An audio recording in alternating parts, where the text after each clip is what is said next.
जय मसीह की।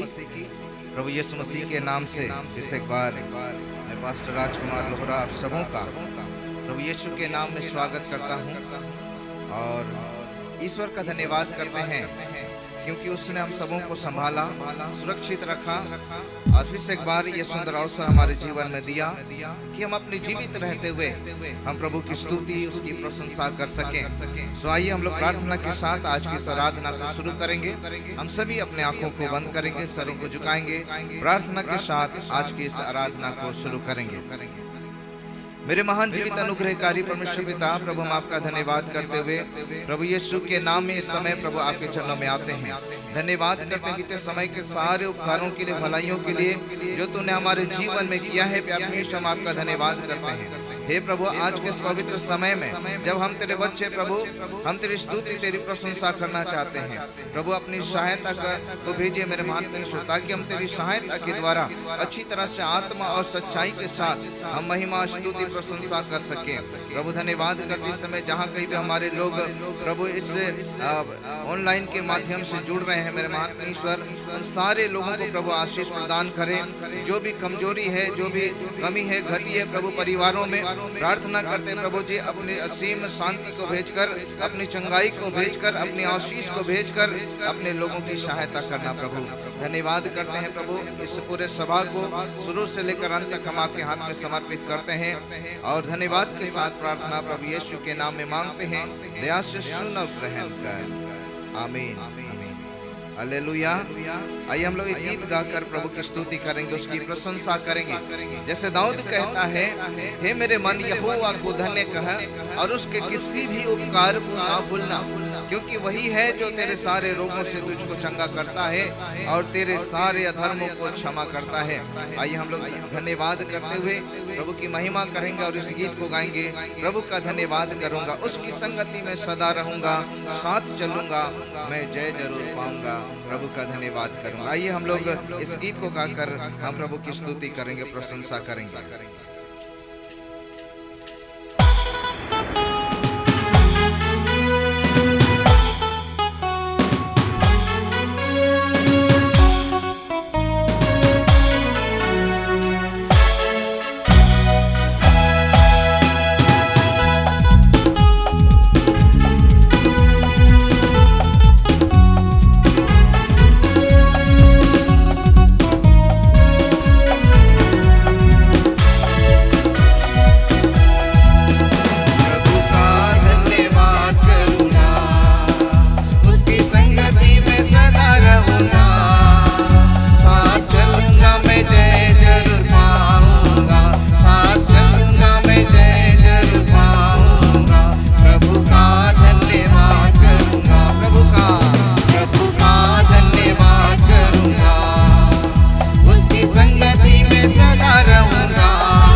धन्यवाद करूंगा, उसकी संगति में सदा रहूंगा, साथ चलूंगा, जय जरूर पाऊंगा, प्रभु का धन्यवाद करूंगा। हर परिस्थिति में पौलुस कहता है मसीह यीशु का धन्यवाद करना है, साथ चलेंगे, प्रभु के जय जरूर पाएंगे। आइए हम लोग एक गीत और गाएंगे इस समय और प्रभु की स्तुति करेंगे, प्रभु की प्रशंसा करेंगे। और गीत के बोल इस प्रकार से है, मैं यीशु के साथ नूर में चलूंगा, दिन रात उसके पीछे चलूंगा, साथ चलूंगा, जय जरूर पाऊंगा। है ना, हम लोग जानते हैं।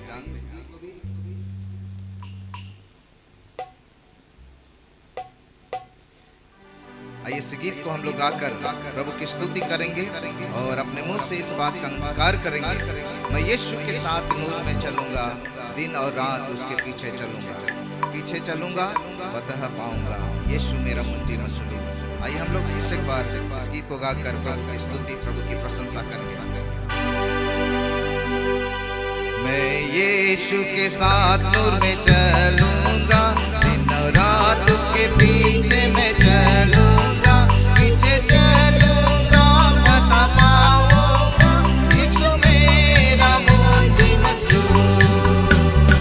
चलते चलते नूर में यीशु के साथ, चलते चलते कांपे यीशु के हाथ, नूर में रहूंगा, बता पाऊंगा, मैं नूर में चलता रहूंगा। चलते चलते चलते चलते नूर में यीशु के साथ,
धन्यवाद हो यीशु, हालेलुया।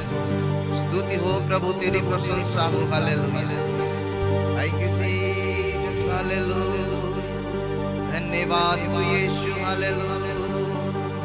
तेरी महिमा हो यीशु, तेरी जय हो यीशु, हालेलुया।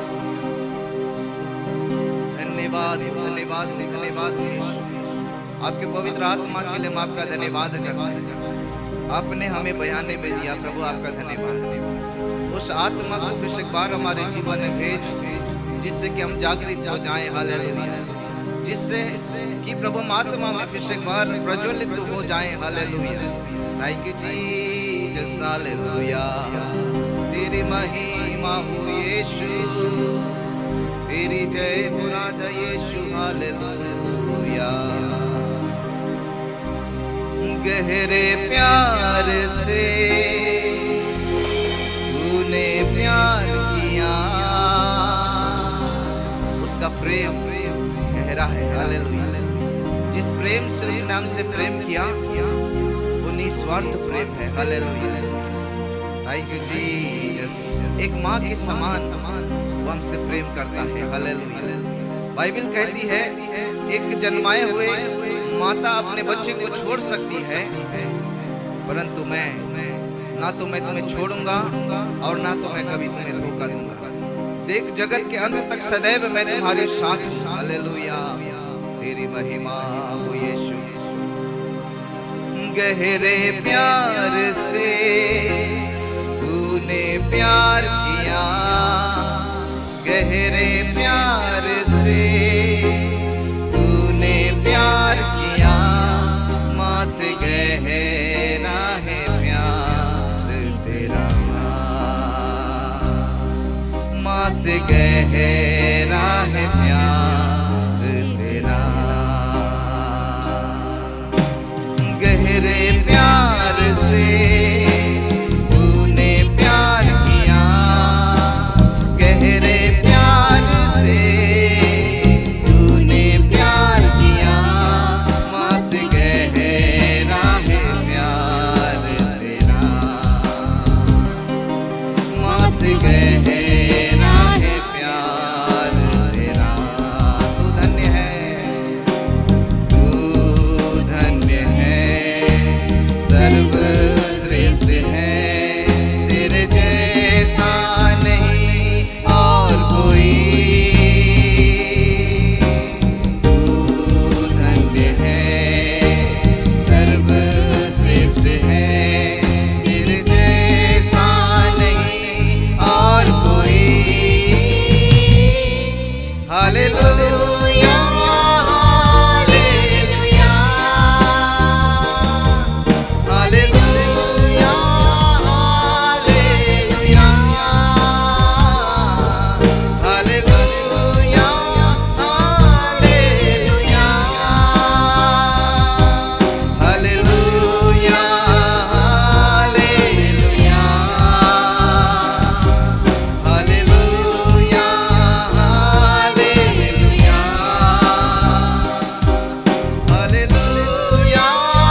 स्तुति हो प्रभु, तेरी प्रशंसा हो, तेरी प्रशंसा हो।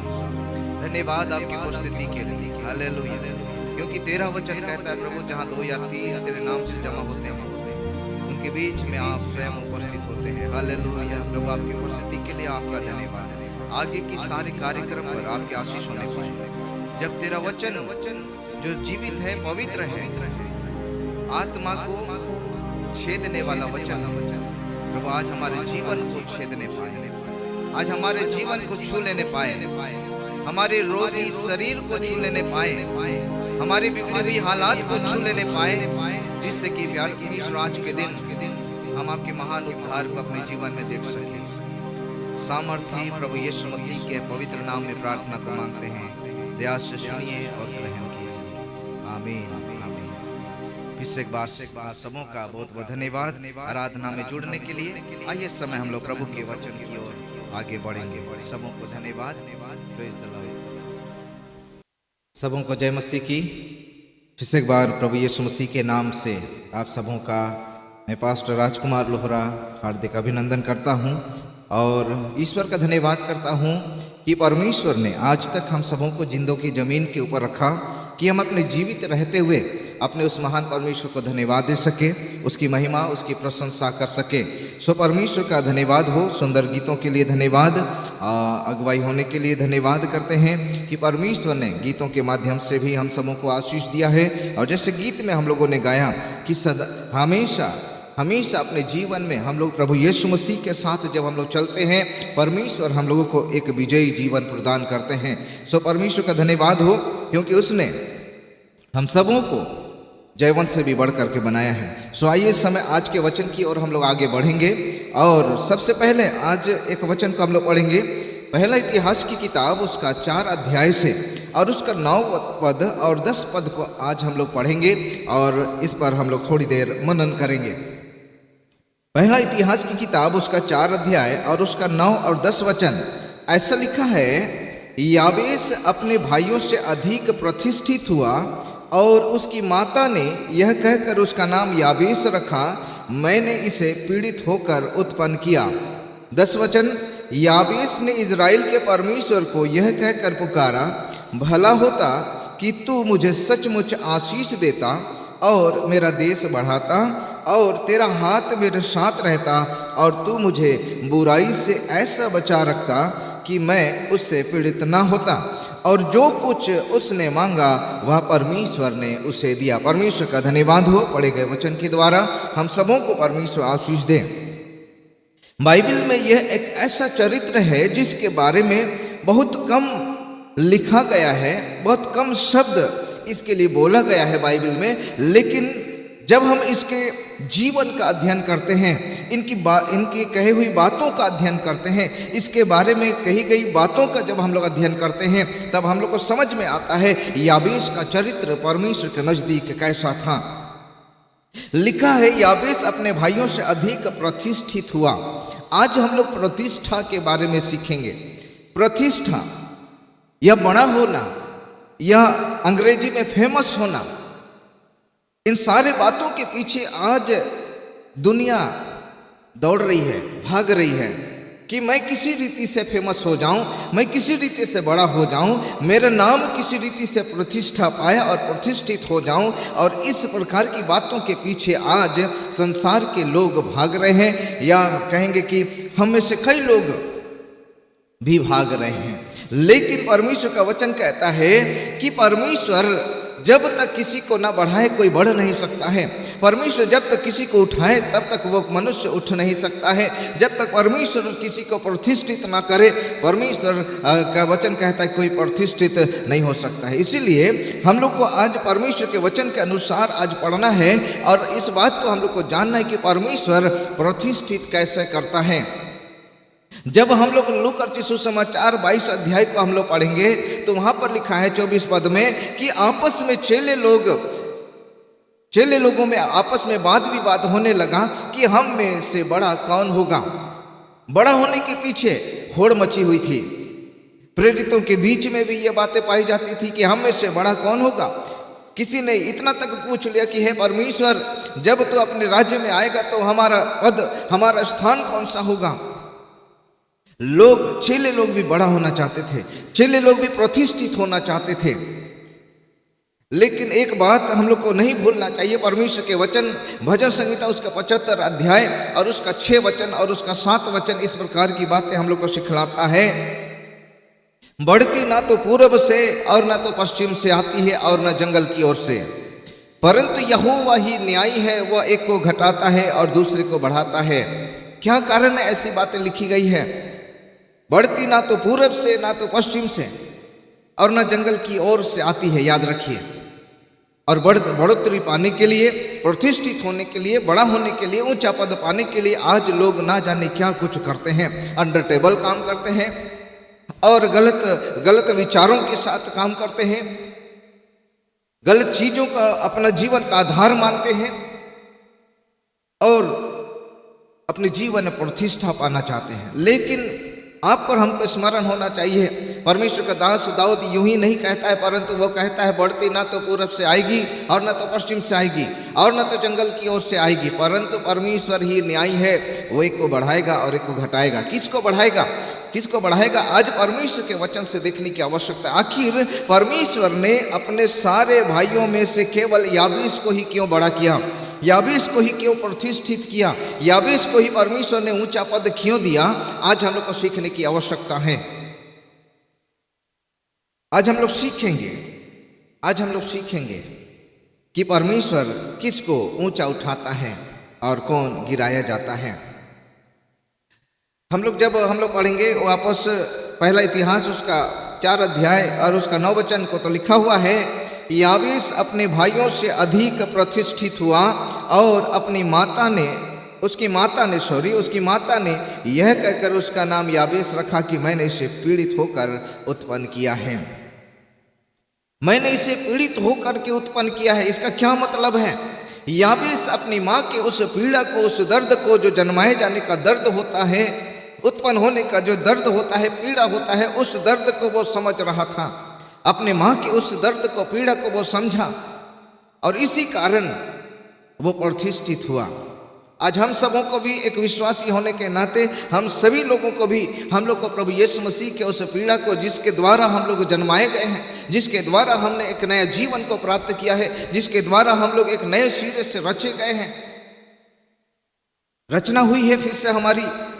हम लोगों को इस बात को सीखना है कि हम प्रभु यीशु मसीह के उस दर्द को, उस पीड़ा को जो उसने सहा है अपने देह में, अपने जीवन में, और उसके दुख सहने के द्वारा, उसके पीड़ा सहने के द्वारा, उसके तकलीफों को सहने के द्वारा, बाइबल जब हम लोग यशायाह की किताब उसका 53वां अध्याय को पढ़ेंगे तो वहाँ पर उसके दुखों के बारे में लिखा हुआ है, उसके पीड़ा के बारे में लिखा हुआ है, दर्द के बारे में लिखा हुआ है। उसको नोचा गया, उसके दाढ़ी नोचे गए, थूके गए। जैसे लिखा हुआ है कि भेड़ ऊन कतरने के समय चुपचाप रहता है, वैसे ही वो सारे दुखों को चुपचाप वो सह लिया। सारे मानव जाति के लिए, हम सब के लिए प्रभु यीशु मसीह ने उस पीड़ा को, दर्द को सहा ताकि एक नया कलीसिया का उत्पन्न हो सके, एक नया मनुष्यत्व का उत्पन्न हो सके। परमेश्वर ने उस पीड़ा से होकर के गुजरा और उस पीड़ा के साथ हम सबों का एक नया जन्म परमेश्वर ने हम लोग को दिया है। सो हम लोग को कभी अपने प्रभु यीशु मसीह के उन पीड़ाओं को, उन दुखों को नहीं भूलना चाहिए। जैसे पौलुस कहता है, जब हम लोग पढ़ेंगे फिलिपियों की किताब और उसका 3 अध्याय जब हम लोग पढ़ेंगे तो वहाँ पर इस प्रकार की बातें लिखी हुई है। मैं आप लोग के लिए पढ़ देना चाहता हूँ। फिलिपियों की किताब उसका 3 अध्याय और उसका 10 वचन लिखा है, ताकि मैं उसको और उसके मृत्युंजय की सामर्थ्य को और उसके साथ दुखों में सहभागी होने के मर्म को जानूं। पौलुस क्या बोलता है कि मैं उसके मृत्युंजय की सामर्थ्य को और उसके साथ दुखों में सहभागी होने के मर्म को जानूं और उसकी मृत्यु की समानता को प्राप्त करूं, कि मैं किसी भी रीति से मरे हुओं में से जी उठने के पद तक पहुंचूं। हालेलुया, परमेश्वर का धन्यवाद हो। पौलुस अपने जीवन में उस दुख को अनुभव करना चाहता है। हालांकि हम लोग जानते हैं कि प्रभु यीशु मसीह से भी अधिक दुख पौलुस ने अपने जीवन में सहा है, परमेश्वर की सेवकाई के दौरान, प्रभु यीशु मसीह के प्रचार करने के दौरान, यीशु की गवाही देने के दौरान, प्रभु यीशु मसीह के और शुभ संदेश को पहुंचाने के दौरान पौलुस बहुत सारी यातनाओं को सहा है, बहुत सारी दुखों को उसने सहा है। फिर भी वो अपने जीवन में वो कहता है कि मैं उसके मृत्युंजय की सामर्थ्य को और उसके साथ दुखों में सहभागी होने के मर्म को जानूं। उसकी पीड़ा को समझना चाहता था, उसके दर्द को वो समझना चाहता था, जो प्रभु यीशु मसीह ने सारे मानव जाति के लिए सहा, कलीसिया के लिए सहा। उस दुख के साथ, उस पीड़ा के साथ प्रभु यीशु मसीह ने एक नया कलीसिया का निर्माण किया, बड़े ही कष्ट के साथ में। आज भले ही हम लोग को जो है चर्च बिल्डिंग या कहेंगे चर्च प्लांटिंग का काम हम लोग को एक प्रोजेक्ट बना करके हम लोग चलते हैं, बनाना भी चाहिए, इसमें कोई बुरी बात नहीं है। लेकिन हम लोग कई एक बार उसको आज एक व्यापार के तरीके से देखते हैं, उसको एक प्रोजेक्ट के तौर पर उसको देखते हैं। लेकिन ये ना तो प्रोजेक्ट है और ना तो व्यापार है। परमेश्वर ने, प्रभु यीशु मसीह ने बड़ी ही दुख के साथ एक नया कलीसिया का नया कलीसिया को जन्म दिया है, नया कलीसिया का उत्पन्न किया है परमेश्वर ने। उस दर्द को, उस पीड़ा को आज हम लोग को समझना है। हम कई एक बार उसके दुख को नहीं समझने के कारण, उसकी पीड़ा को नहीं समझने के कारण, अनुभव नहीं करने के कारण बारंबार हम प्रभु यीशु मसीह को कलवरी क्रूस पर चढ़ाते हैं, उसको दुख देते हैं, उसको तकलीफ देते हैं। लेकिन बाइबल कहता है कि हम लोग को उसके दुख को समझना है, उसकी पीड़ा को हम लोग को समझना है, जो हमारे खातिर उसने अपने देह में सहा है। जब हम लोग पैशन ऑफ क्राइस्ट करके एक फिल्म जो है बनाया गया, जब उस फिल्म को जब हम लोग देखेंगे, अधिकतर उसमें प्रभु यीशु मसीह के पीड़ा को दर्शाया गया है, अधिकतर उसकी पीड़ा को उसमें दर्शाया गया है। कई लोग उसको देख भी नहीं पाते हैं, और हम में से कई लोग उसको देख देख करके या देखते वक्त हम में से कई लोगों की आंखों से आंसू भी निकल आते हैं उसके दुख को। केवल वो तो एक फिल्माया हुआ दुख है, लेकिन जब हम लोग अपने मन में एक चलचित्र को जब हम लोग बनाएंगे, जब प्रभु यीशु मसीह को कोड़े लगाए जा रहे थे, जब उसको ताड़नाएं दी जा रही थी, जब उसका चलचित्र हम अपने मन में, अपने हृदय में जब हम लोग बनाएंगे, तो उससे भी कई गुना ज़्यादा प्रभु यीशु मसीह ने सारे मानव जाति के लिए पीड़ा सहा। और जो व्यक्ति आज प्रभु यीशु मसीह के उस दुख को, पीड़ा को समझेगा, परमेश्वर के द्वारा वही ऊंचा उठाया जाएगा। हालेलुया। जो परमेश्वर की उस पीड़ा को समझेगा, प्रभु यीशु मसीह के उस दुख को अनुभव करेगा अपने जीवन में, उसी को परमेश्वर ऊंचा उठाएगा। अन्यथा जो प्रभु यीशु मसीह के दुख को नहीं समझता, जो प्रभु यीशु मसीह के पीड़ा का अनुभव नहीं करता है, वो कभी भी प्रतिष्ठित नहीं किया जाएगा, कभी वो ऊंचा नहीं किया जाएगा, कभी वो बड़ा नहीं किया जाएगा। इसलिए यदि हम लोग याबेस के समान प्रतिष्ठित होना चाहते हैं, भला कौन प्रतिष्ठा पाना नहीं चाहता है? ऐसी बात तो हो ही नहीं सकता है कि कोई व्यक्ति कह दे कि हमें नहीं आवश्यकता है। हर एक व्यक्ति, हर दूसरा व्यक्ति के मन में है कि मैं इससे ऊंचा उठूंगा, मैं इससे अधिक प्रतिष्ठा पाना चाहूँगा। जैसे हम लोग जानते हैं एस्थेर की किताब में जब 3रा अध्याय को हम लोग जब पढ़ेंगे, तो परमेश्वर के वचन में अंकित किया गया हामान के विषय में। हामान प्रतिष्ठित किया हुआ व्यक्ति था, और वो चाहता था कि हर एक कोई उसका आदर करे, हर एक कोई उसका सम्मान करे, हर एक कोई जो फाटक के बाहर और भीतर आया जाया करते हैं, सारे लोग आकर के उसको दंडवत करे। वो चाहता था उनके नजरों में इज्जत पाना, प्रतिष्ठित होना, बड़ा होना, वो चाहता था। लेकिन उसके मन में खोट थी, जिसके वजह से वो नीचे गिराया गया। मेरे प्रियो, आज मैं आप लोग को बताना चाहता हूँ, यदि हम याबेस के समान अपने माँ की पीड़ा को समझते हैं, हमारा माँ, हमारा पिता, हमारा प्रभु यीशु मसीह है, जिसने बड़े दुख के साथ हमारा एक नया जीवन, नया जन्म हम लोग को दिया है, उसके दुख को, पीड़ा को यदि हम समझते हैं, अनुभव करते हैं, तो हमारा परमेश्वर हमको ऊंचा करेगा, प्रतिष्ठित करेगा। पहली बात है, जो प्रभु यीशु के दुख को अनुभव करेगा, पीड़ा को अनुभव करेगा, अनुभव करके अपने जीवन को चलाएगा, वही प्रतिष्ठा पाएगा, वही बड़ा किया जाएगा, वही परमेश्वर की नज़र में इज्जत पाएगा। अन्यथा दूसरा कोई रास्ता नहीं है। दूसरा वचन तब पहला इतिहास उसके 4 अध्याय उसका 10 वचन में लिखता है, याबीस ने इज़राइल के परमेश्वर को यह कहकर पुकारा, भला होता कि तू मुझे सचमुच आशीष देता। इसका यह मतलब है कि याबीस परमेश्वर से प्रार्थना करने वाला व्यक्ति था। याबीस परमेश्वर के सामने अपने जीवन को समर्पित करने वाला व्यक्ति था। याबीस के अंदर अपने जीवन के बारे में, अपने परिवार के बारे में, अपने देश के बारे में, अपने समाज के बारे में बोझ था और बड़े बोझ के साथ परमेश्वर के नजदीक आता और प्रार्थना करता है कि प्रभु सचमुच में तू मुझे आशीष देता। वो प्रार्थना करने वाला व्यक्ति था। और आपको और हमको मालूम होना चाहिए, प्रार्थना ही हम सबों को ऊंचा लेकर के जाएगा। हमारी प्रार्थनाएं जो दिल से निकलती है, आत्मा और सच्चाई के साथ निकलती है, वही प्रार्थना हम लोग को ऊंचाई पर लेकर के जाएगी। हमारे अच्छे कह देने से नहीं, हमारे अच्छे बोल देने से नहीं, परंतु जब हमारा प्रार्थना आत्मा और सच्चाई के साथ परमेश्वर के नजदीक में निकलता है, चाहे भाषा कोई भी क्यों ना हो, चाहे कैसी भी भाषा क्यों ना हो। हम लोग कई एक बात सोचते हैं कि जो लोग अच्छी प्रार्थना करते हैं, अच्छे शब्दों का इस्तेमाल करते हैं, अच्छा वाक्य का इस्तेमाल करते हैं, उन्हीं का परमेश्वर प्रार्थना सुनता है। ऐसी बात नहीं है, परंतु परमेश्वर हमारे हृदय से निकली हुई हर एक प्रार्थनाओं को स्वीकार करता है, उसको सुनता है और उसको सुन करके हम लोग को आशीष देता है। जैसे बाइबल में लिखा है, जब पहला शमूएल की किताब उसका पहला अध्याय को पढ़ेंगे तब हन्ना के विषय में लिखा हुआ है कि हन्ना परमेश्वर के नजदीक में रोती रही, प्रार्थना करती रही, बिलखती रही। परमेश्वर ने उसकी प्रार्थना को सुना, परमेश्वर ने उसकी प्रार्थना को सुना और उसको उस दुख के उस डेवड़ी से उठा करके परमेश्वर ने उसको इज्जत और सम्मान दिया समाज में।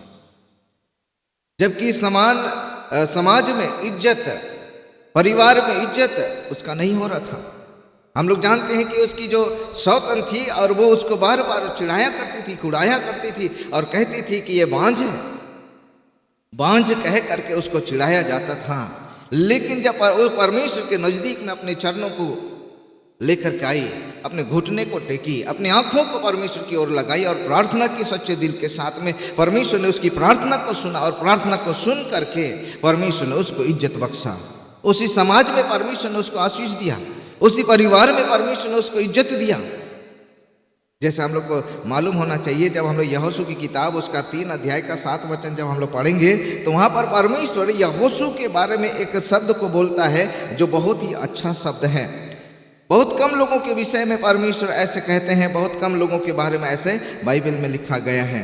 जब यहोशू की किताब उसका 3 अध्याय और उसका 7 वचन को हम लोग पढ़ेंगे, मैं आप लोग के लिए पढ़ दे रहा हूँ, हम अपने अपने बाइबल को देख सकते हैं। यहोशू 3 अध्याय उसका 7 वचन ध्यान से सुनिए। लिखा है, तब यहोवा ने यहोशू से कहा, आज के दिन से मैं सब इजराइलियों के सन्मुख तेरी प्रशंसा करना आरंभ करूंगा, जिससे वे जान ले कि जैसे मैं मूसा के संग रहता था वैसे ही मैं तेरे संग भी हूं। परमेश्वर सीधे परमेश्वर यहोशू से बातचीत कर रहे हैं। जब से मूसा मरा और तब से सीधे सीधे परमेश्वर मूसा से यहोशू से बातचीत करना शुरू कर दिया। और यहाँ 3 अध्याय में परमेश्वर को यहोशू से बातचीत करते हुए हम लोग सुनते हैं और बातचीत के दौरान परमेश्वर यहोशू से यह वायदा दे रहे हैं और कहते हैं कि आज के दिन से मैं इजराइलियों के सन्मुख तेरी प्रशंसा करना आरंभ करूंगा, तेरी प्रशंसा करूंगा, तेरी बढ़ाई करूंगा, तुझे ऊंचाई पर लेकर के चलूंगा, तुम्हारा नाम ऊंचा करूंगा। अंग्रेजी बाइबल का आधार पर जब हम लोग देखेंगे तो अंग्रेजी बाइबल के आधार पर लिखा हुआ है कि आई विल एक्सॉल्ट यू, मतलब मैं तुम्हें ऊंचा करूंगा। परमेश्वर के सन्मुख जब हम लोग प्रार्थना के साथ अपने घुटने को टेकते हैं, परमेश्वर हम लोग को ऊंचा करेगा। और जब परमेश्वर किसी को ऊंचा करेगा, मनुष्य उसको झुका नहीं सकेगा। क्यों परमेश्वर ने यहोशू को केवल ऊंचा किया? मूसा के और भी लोग थे परिवार में, मूसा के और भी परिवार में लोग थे। परमेश्वर ने उसको मूसा के मरने के पश्चात उसके परिवार के लोगों को क्यों नहीं चुना, लेकिन यहोशू को चुना उसने। क्योंकि यहोशू, जब हम लोग निर्गमन की किताब उसका 33 अध्याय और उसका 11 वचन को जब पढ़ेंगे तब यहोशू का जीवन चरित्र यहाँ पर लिखाया है और लिखा हुआ है, यहोवा मूसा से इस प्रकार आमने सामने बातें करता था जिस प्रकार कोई अपने भाई से बातें करे। और मूसा तो छावनी में लौट आता था, पर यहोशू नाम एक जवान, यहोशू नामक का एक जवान जो नून का पुत्र और मूसा का सेवक था, वह तंबू में से ना निकलता था। वह तंबू में से नहीं निकलता था। कौन सा तंबू? मिलाप वाला तंबू, जहां प्रार्थना करने के लिए, जहां परमेश्वर के साथ समय बिताने के लिए मूसा जाया करता था, बातचीत किया करता था परमेश्वर के साथ में। और वहां से मूसा के बारे में लिखा, वो तो प्रार्थना करने के दरमियान वो प्रार्थना करता था, आराधना करता था और वापस छावनी में लौट करके आ जाता था, परंतु यहोशू नहीं निकलता था। क्या मतलब है? यहोशू अंदर और प्रार्थना करता। हम लोग को इंतजार होता है कि कब पादरी खत्म करे तो क्या करेंगे, हम लोग जल्दी से उठ करके चले जाएं, लेकिन यहोशू इसका इंतजार नहीं करता था। यहोशू इसका इंतजार नहीं करता था कि मूसा कब उठेगा और अपनी छावनी में लौटेगा तो मैं भी लौटूंगा, क्योंकि मैं सेवक हूं, उससे पहले लौट नहीं सकता हूं। यहोशू के मन में ऐसी बात नहीं। मूसा लौट आता था, परंतु यहोशू और अधिक समय व्यतीत करता था प्रार्थना में। और इसीलिए मूसा के मरने के बाद परमेश्वर ने यहोशू को चुना और चुनने के बाद में उसको इस्तेमाल किया। और 3 अध्याय और 7 वचन में जब हम लोग पढ़ रहे थे, वहाँ परमेश्वर उसको वायदा दे रहा है कि आज के दिन से मैं सब इजराइलियों के सन्मुख तेरी प्रशंसा करना आरंभ करूंगा। परमेश्वर का धन्यवाद हो। परमेश्वर प्रशंसा करेगा हमारी। परमेश्वर उनकी प्रशंसा करेगा जो प्रार्थना में जीवन बिताते हैं। परमेश्वर उनको ऊंचा उठाएगा जो लोग हर परिस्थिति में अपनी आंखों को परमेश्वर की ओर लगाते हैं। जैसे दाऊद कहता है, हर समय मैं अपनी आंखों को पर्वतों की ओर लगाऊंगा, क्योंकि मैं जानता हूं मेरी सहायता वहीं से होती है। हम लोग को प्रार्थना के साथ प्रभु में आगे बढ़ना है। जब हम लोग मोर्दकै के विषय में जानेंगे, जब मोर्दकै के विषय में अध्ययन करेंगे एस्तेर की किताब से और उसका 6 अध्याय का 11 वचन से, तो लिखा हुआ है कि राजा ने मोर्दकै का सम्मान बढ़ाया, मोर्दकै को इज्जत बख्शा और मोर्दकै को जो है प्रतिष्ठित किया और पूरे शहर में उसको घुमाया गया और ये ढिंढोरा पिटवाया गया कि जिसकी राजा प्रशंसा करना चाहे उसके साथ ऐसा ही व्यवहार किया जाए। सो हमारा परमेश्वर जो हमारा राजा है वो भी चाहता है कि परमेश्वर के बच्चे, उसके बच्चे और प्रतिष्ठा पाए और ऊंचाई पर अपने जीवन को जिए और सफलता में अपने जीवन को जिए और वे लोग बढ़े। परमेश्वर भी चाहता है, लेकिन क्या हम लोग प्रार्थना के साथ अपने जीवन को गुजार रहे हैं? क्या हम लोग प्रार्थना के साथ बड़ी गंभीरता के साथ प्रभु में हम लोग चल रहे हैं, बढ़ रहे हैं? यदि हम सचमुच में ऐसा कर रहे हैं तो हम भी याबेस के समान हम भी बढ़ाए जाएंगे। याबेस के समान हम लोग भी प्रतिष्ठा पाएंगे। याबेस के समान परमेश्वर हमारे जीवन को भी आशीष देगा। आइए तीसरी बात, कौन व्यक्ति प्रतिष्ठित होता है? पहली बात, जो प्रभु का दुख को, पीड़ा को अनुभव करता है और अनुभव करके उसको मानता है, समझता है, परमेश्वर उसी को ऊंचा उठाएगा। और दूसरी बात, जो प्रार्थना के साथ अपने जीवन को बिताता है, परमेश्वर उसको ऊंचा उठाएगा, क्योंकि प्रार्थना करने वालों की कभी हार नहीं होती है ना। चलिए हम लोग आगे बढ़ेंगे और तीसरी बात को हम लोग देखेंगे। यह है व्यवस्था विवरण की किताब से 28 अध्याय 1 वचन। लिखा है, यदि तू अपने परमेश्वर यहोवा की सब आज्ञाएं जो मैं आज तुझे सुनाता हूं चौकसी से पूरी करने को चित लगाकर उसकी सुने, तो वह तुझे पृथ्वी की सब जातियों में श्रेष्ठ करेगा। श्रेष्ठ करेगा, जिसकी आज हम लोग चर्चा कर रहे हैं। हम में से कौन श्रेष्ठ होगा? हम में से कौन बड़ा होगा? हम में से कौन प्रतिष्ठा पाएगा? इसी के बारे आज हम लोग चर्चा कर रहे हैं। परमेश्वर उनको श्रेष्ठ बनाता है, उनके जीवन को श्रेष्ठ करता है, उनके जीवन को जो है महान बनाता है, उनके जीवन को वो प्रतिष्ठित करता है जो परमेश्वर की आज्ञाओं को पूरा करने का यत्न करते हैं। परमेश्वर की आज्ञाएं जो आज मैं तुझे सुनाता हूं पूरी करने को चित्त लगा करके उसकी सुने और माने। परमेश्वर की आज्ञाओं को मानना है, परमेश्वर की आज्ञाओं के अनुसार चलना है, केवल मानना नहीं, उसके अनुसार चलना है, करना है अपने जीवन में। हम आज्ञा मानते हैं, इस बात का क्या सबूत हम लोग दे सकते हैं?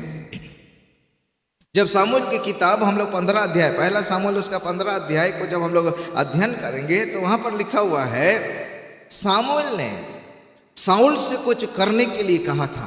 हम लोग को मालूम है सामुएल ने साउल से कुछ करने के लिए कहा था और ये बात शाऊल ने पूरा नहीं किया। शामूएल ने कहा कि जाकर अमालेकियों की सारी चीजों को नष्ट करना है, किसी चीज को नहीं छोड़ना है, सारी चीजों को नष्ट कर देना है, खत्म कर देना है, चाहे वो जानवर हो चाहे वो इंसान हो, हर एक चीज नष्ट की जाए। परंतु उसने किया, शाऊल ने किया, कुछ हद तक उसने आज्ञा का पूरा पालन किया। परंतु बाइबल में लिखा है वो कुछ अच्छी अच्छी मोटी मोटी गायों को उसने छोड़ रखा था, और बाइबल में लिखा वहाँ के राजा को भी उसने पकड़ रखा था। परमेश्वर ने उसको पकड़ने के लिए और छोड़ने के लिए, रखने के लिए आज्ञा नहीं दिया था, परंतु उसका वचन कहता है कि सब कुछ नष्ट करने के लिए आज्ञा मिली थी। लेकिन शाऊल ने आधा वचन माना, आधा वचन नहीं माना, आधा आज्ञा माना, आधा आज्ञा नहीं माना। हम लोग भी कई एक बार ऐसी करते हैं, आधा अधूरा जीवन जो अपने फायदे के अनुसार हम लोग मानते हैं। ये मानने से हमारा फायदा है तो चलो मान लेते हैं, ये आज्ञा मानने से हमारे लिए थोड़ा सा दिक्कत है, छोड़ देते हैं, इसको नजरअंदाज करते हैं। हम अपने हिसाब से परमेश्वर की आज्ञाओं को बाइबल में ढूंढते हैं और अपने हिसाब से उसका पालन करते हैं, अपने हिसाब से उसको चलते हैं, मानते हैं। लेकिन नहीं, परमेश्वर का आज्ञा आज्ञा है, चाहे वो छोटा हो चाहे वो बड़ा हो, परमेश्वर का आज्ञा आज्ञा है। और जो कोई परमेश्वर का आज्ञा को पूरा करेगा, परमेश्वर उसी को बढ़ाएगा, परमेश्वर उसी को प्रतिष्ठा देगा, परमेश्वर उसी के जीवन को सफल बनाएगा। जैसे नूह के ज़माने में परमेश्वर नूह को आशीष दिया। नूह के ज़माने में कभी बारिश नहीं हुई, परंतु फिर भी परमेश्वर के कहने से नूह ने यह मान लिया कि इस संसार में बारिश होने वाली है। धन्य है वह व्यक्ति जो बिना देखे विश्वास करता है, उसने थोमा से कहा। उसने परमेश्वर की आज्ञा का पालन करना शुरू कर दिया, वो नाव बनाना शुरू कर दिया, और अंत में वही सफल हुआ, वही बचाया गया, और वही इस संसार को फिर से एक बार बसाने पाया। मैं ये कहना चाहता हूं कि हम परमेश्वर की आज्ञा का उल्लंघन नहीं करें। यदि हम प्रतिष्ठा पाना चाहते हैं परमेश्वर की ओर से, यदि हम परमेश्वर की नज़रों में इज्जत पाना चाहते हैं, सम्मान पाना चाहते हैं, हम परमेश्वर की नज़रों में बड़ा होना चाहते हैं, तो जरूरी ये है कि हम परमेश्वर की आज्ञाओं का पालन करें। क्योंकि जो परमेश्वर के वचन को, परमेश्वर की आज्ञाओं को तुच्छ समझता है, नीति वचन की किताब उसका 13 अध्याय का 13 वचन बोलता है, वो नाश हो जाता है। नीति वचन 13 अध्याय का 13 वचन में लिखा है, जो कोई परमेश्वर के वचन को तुच्छ जानेगा वही नाश हो जाएगा। तो हम और आप नाश होने के लिए नहीं, ऊंचाई पर चढ़ने के लिए बुलाए गए हैं, ऊंचाई पर पहुंचने के लिए बुलाए गए हैं। हम नाश होने के लिए नहीं बुलाए गए। इसलिए हम परमेश्वर की आज्ञा को पूरा पूरा पालन करें। जैसा परमेश्वर हमसे कहता है हम वैसे ही परमेश्वर के वचन को मानें। जैसे यीशु मसीह के बारे में लिखा हुआ है फिलिपियों की किताब उसका 2 अध्याय, मैं आप लोग के लिए पढ़ देना चाहता हूँ। फिलिपियों की किताब और उसका 2 अध्याय और उसका 8 वचन में लिखा है, और मनुष्य के रूप में प्रकट होकर अपने आप को दीन किया और यहाँ तक आज्ञाकारी रहा कि मृत्यु, हाँ क्रूस की मृत्यु भी सह ली। लिखा है मनुष्य का रूप में वो प्रकट हुआ और अपने आप को दीन किया और यहाँ तक आज्ञाकारी रहा। आज्ञाकारी, प्रभु यीशु मसीह भी आज्ञाकारी रहा, उसने भी परमेश्वर की सारी आज्ञाओं को माना। जैसे हम लोग जानते हैं गतसमनी की बाग में उसने एक बार प्रार्थना किया है, प्रभु यदि हो सके तो इस कटोरा को मेरे जीवन से हटा दे, कटोरा मेरे सामने से टल जाए। उसने प्रार्थना किया, लेकिन आगे प्रार्थना क्या करता है? प्रभु यीशु मसीह कहता है मेरी नहीं परंतु आपकी इच्छा पूरी हो। वो परमेश्वर की आज्ञा को उल्लंघन करना नहीं चाहता था, वो संपूर्ण रीति से वो परमेश्वर की आज्ञा को पालन किया और जिस काम के तहत परमेश्वर ने संसार में उसको भेजा कुंवारी मरियम के द्वारा, उस काम को उसने बहुत ही बखूबी निभाया और यहाँ तक आज्ञाकारी रहा कि क्रूस की मृत्यु को भी उसने सारे मानव जाति का उद्धार के लिए सह लिया। सो हम सबों को अपने मरने के दिन तक, अपने जीवन के अंतिम समय तक हम लोग को परमेश्वर की आज्ञाकारी रहना है, परमेश्वर की आज्ञाओं पर चलना है, परमेश्वर की आज्ञाओं को मानना है। अपने हिसाब से नहीं, अपने फायदे के लिए नहीं, परंतु परमेश्वर का आशीष को पाने के लिए हम लोग को परमेश्वर का आज्ञा का पालन हम लोग को करना है। चलिए चौथा वचन बोल करके मैं समाप्त करना चाहूँगा। इसी फिलिपियों की किताब उसका 2 अध्याय और उसका 9 वचन को भी हम लोग पढ़ेंगे। यहाँ लिखा है, इस कारण परमेश्वर ने उसको अति महान भी किया और उसको वह नाम दिया जो सब नामों में श्रेष्ठ है। Hallelujah, hallelujah. लिखा हुआ है, इस कारण परमेश्वर ने उसको अति महान भी किया। महान किया परमेश्वर ने।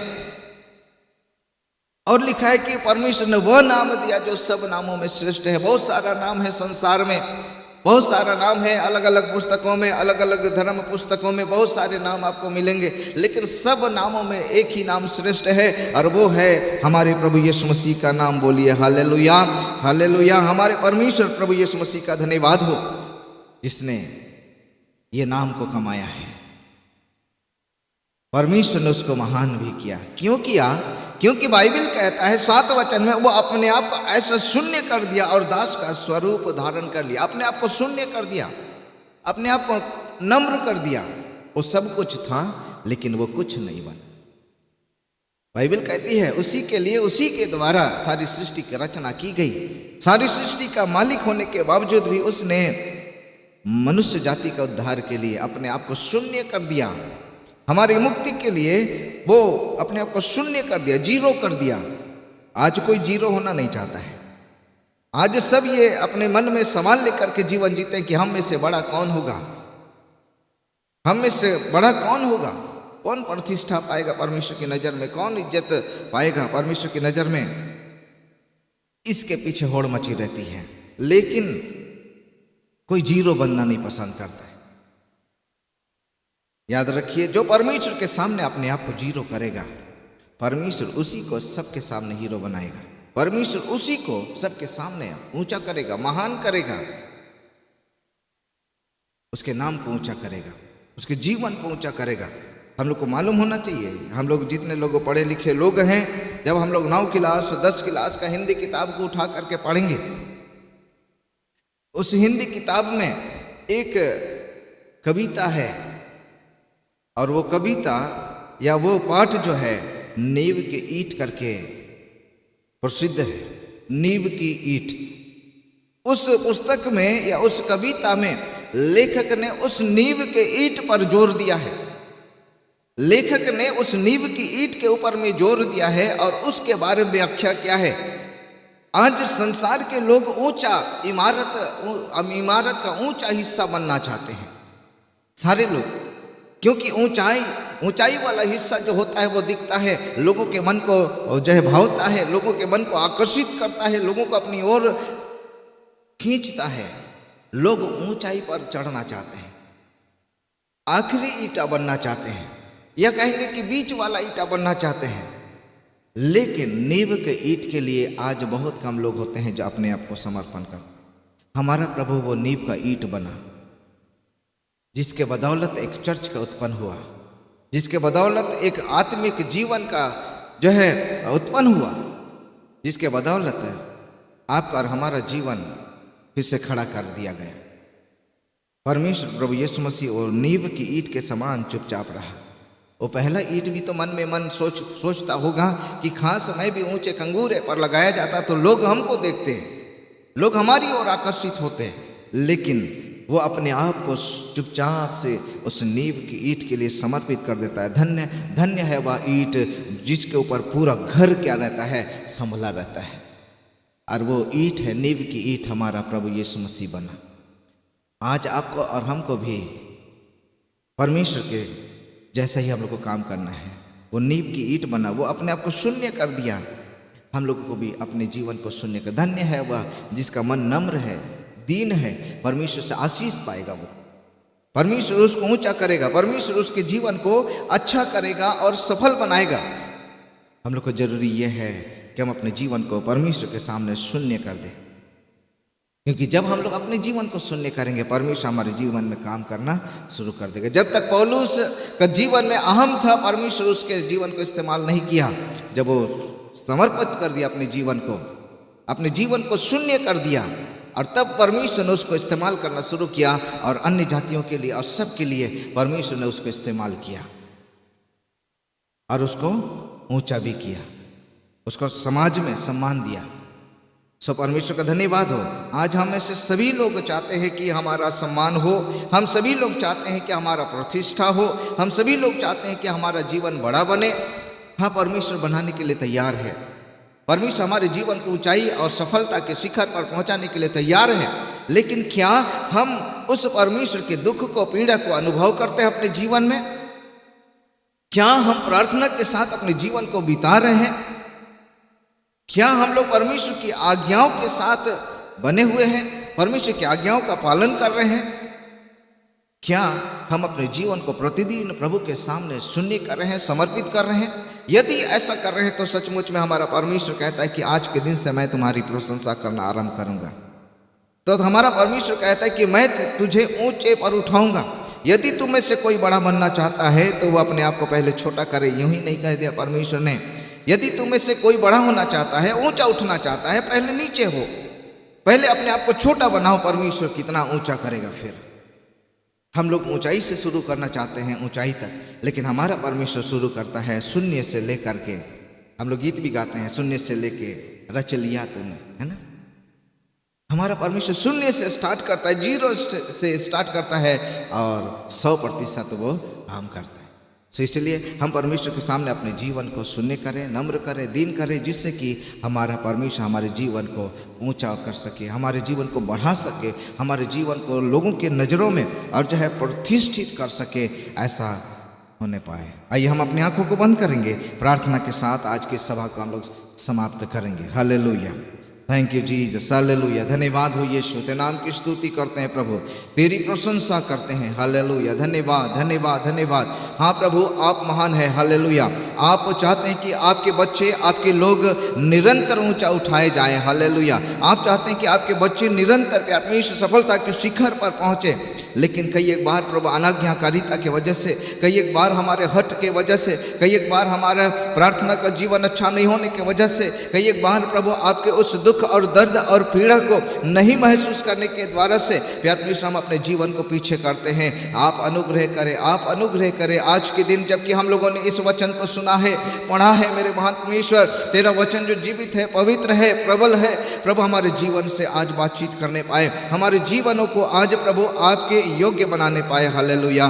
धन्यवाद करते हैं प्रभु, सारे बोले गए सुने गए वचन पर आशीष प्रदान करें और इन वचनों के आधार पर हम अपने जीवन को तैयार करें, ताकि हम भी याबीस के समान प्रतिष्ठित हो सके, हम यहोशू के समान प्रतिष्ठित हो सके। हालेलुया। हम भी यीशु मसीह के समान प्रभु अपने जीवन को शून्य करके आपके नज़रों में महान बन सके, ऐसा अनुग्रह प्रदान कीजिए प्रभु। धन्यवाद करते हैं, हमारे सुनने वाले सारे भाइयों को, बहनों को आशीष प्रदान करे और अपनी आशीषों से उनके जीवन को मालामाल करे प्रभु। धन्यवाद करते हैं, इस महामारी के समय में हमारे सारे परिवारों की हिफाजत करें। प्रार्थना करते हैं प्रभु, आपका अनुग्रह प्रति परिवार पर बना रहे प्रभु। धन्यवाद, महिमा, आदर, प्रशंसा हम आपको देते हुए प्रार्थना को हमारे ही उद्धारकर्ता, मुक्तिदाता प्रभु यीशु मसीह के नाम में मांगते हैं। दया से सुनिए और ग्रहण कीजिए। आमीन आमीन। सबों को जय मसीह की। फिर से एक बार आप सबों का धन्यवाद वचन में बने रहने के लिए और अब तक हमारे जो है वचनों को सुनने के लिए, प्रभु के वचन को सुनने के लिए आप हमारे साथ बने रहें। आपका बहुत बहुत धन्यवाद। सबों को प्रभु आशीष प्रदान